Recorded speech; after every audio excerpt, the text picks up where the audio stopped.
Hello everybody, എല്ലാവർക്കും ഒരു ശുഭദിനം. ഇന്നിവിടെ നമ്മൾ കൈകാര്യം ചെയ്യുന്ന സെക്ഷൻ SIRൽ അട്ടിമറി സംശയം ഇപ്പോഴും ബാക്കിയാണ്. 2 ഘട്ടങ്ങളായി വിവിധ സംസ്ഥാനങ്ങളിൽ കേന്ദ്ര തിരഞ്ഞെടുപ്പ് കമ്മീഷൻ നടത്തിയ വോട്ടർ പട്ടികയിലെ പ്രത്യേക തീവ്ര പരിഷ്കരണ SIR നിയമപരവും ഭരണഘടനാപരവുമായ സാധ്യത ഇപ്പോഴും തീർപ്പാക്കാതെ കിടക്കുകയാണ്.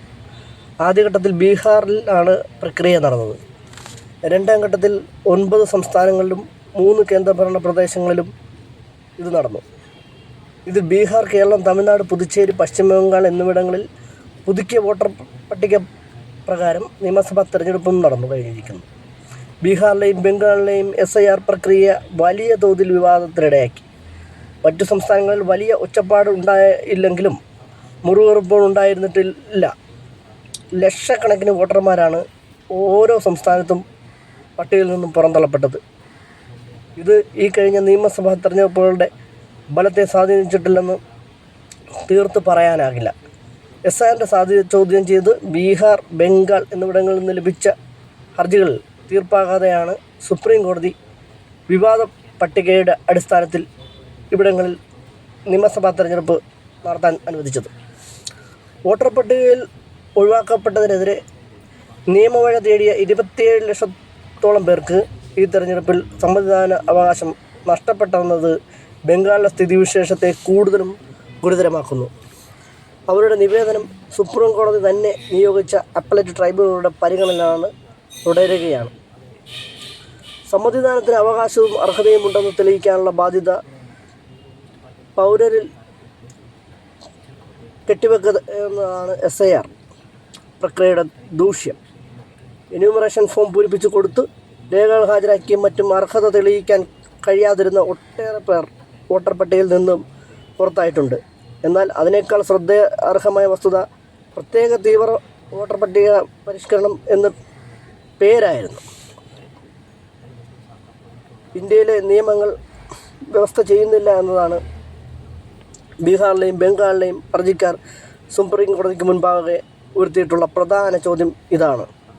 1950 ജനപ്രാതിനിധ്യ നിയമം, 1960 വോട്ടർമാരുടെ രജിസ്ട്രേഷൻ ചട്ടങ്ങൾ എന്നിവ പരിശോധിച്ചാൽ വ്യക്തമാകുന്ന കാര്യം വോട്ടർ പട്ടികയുടെ പരിഷ്കരണത്തിന് 3 തരം പ്രക്രിയകളാണ് വ്യവസ്ഥ ചെയ്തിട്ടുള്ളതാണ്. സത്വര പരിഷ്കരണം, പ്രത്യേക പരിഷ്കരണം, തീവ്ര പരിഷ്കരണം എന്നിവയാണവ. പ്രത്യേക തീവ്ര പരിഷ്കരണം എന്നത് ജനപ്രാതിനിധ്യ നിയമം, വോട്ടർമാരുടെ രജിസ്ട്രേഷൻ ചട്ടങ്ങൾ എന്നിവ വ്യവസ്ഥ ചെയ്യുന്ന ചട്ടക്കൂടിൻ്റെ ലംഘനമാണെന്നാണ് ഹർജിക്കാർ സുപ്രീം കോടതിയിൽ വാദിച്ചത്.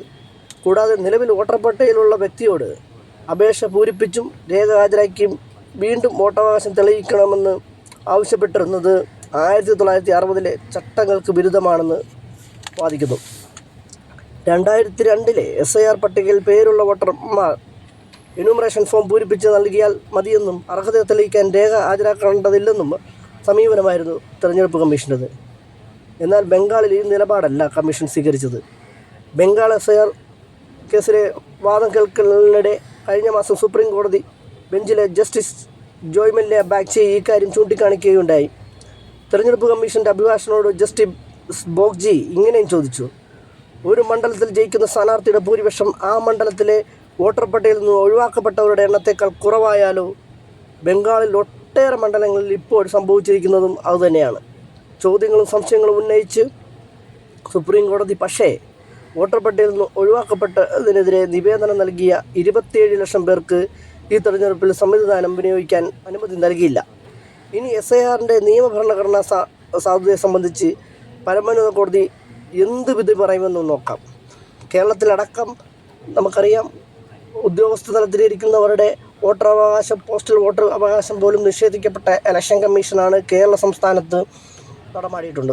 ഞാനടക്കം വോട്ടർ പട്ടികയിൽ നിന്ന് അകാരണമായി നീക്കം ചെയ്യപ്പെടുകയും തുടർന്ന് എന്യൂമറേഷൻ ഫോം ഫില്ല് ചെയ്ത് കൊടുത്തതിന് ശേഷവും 2002 എനിക്ക് വോട്ടവകാശം ഇല്ലാത്ത വോട്ടർ പട്ടികയുടെ ലിസ്റ്റ് അടക്കം ആവശ്യപ്പെട്ടുകൊണ്ട് എൻ്റെയും കുടുംബത്തിൻ്റെയും വോട്ടർ പട്ടിക നീക്കം ചെയ്യാനും ഇലക്ഷൻ കമ്മീഷനും ഈ ആലപ്പുഴ ജില്ലയുടെ ഉദ്യോഗസ്ഥരും ശ്രമിച്ചത് എനിക്ക് വ്യക്തമായി അറിയാം. ഇത് ഒരു മുന്നറിയിപ്പാണ് എല്ലാവർക്കും.